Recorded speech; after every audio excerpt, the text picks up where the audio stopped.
Welcome back again sa aking channel.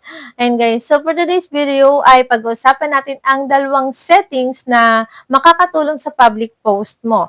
Maraming users ang hindi napapansin ng mga ito. Pero, pwede nitong mapaganda ang experience ng mga taong nakakakita at nakikipag-interact sa post mo. So yun guys, pero bago ang lahat, ano nga ba ang ibig sabihin ng mapaganda ang experience ng viewers? Ayan. Ibig sabihin lang nito guys, mas magiging maayos ang pagpapakita ng comments at ng preview ng public post mo. Ayan, sa mga makakakita nito.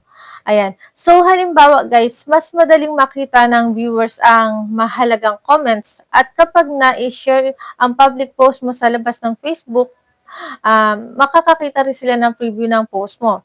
So, bago tayo magsimula, kung ikaw'y bago lang o napadaan lang dito sa aking channel, huwag kalimutan mag-subscribe, syempre like nyo na rin, at hit nyo yung bell button dyan sa baba para lagi ka updated kapag may bago tayong upload.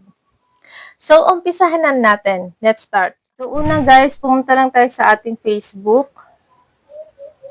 Ayan, tapos pindutin natin ang tatlong linya sa itaas. And then, scroll ng konti at sa baba guys, pindutin ang settings and privacy.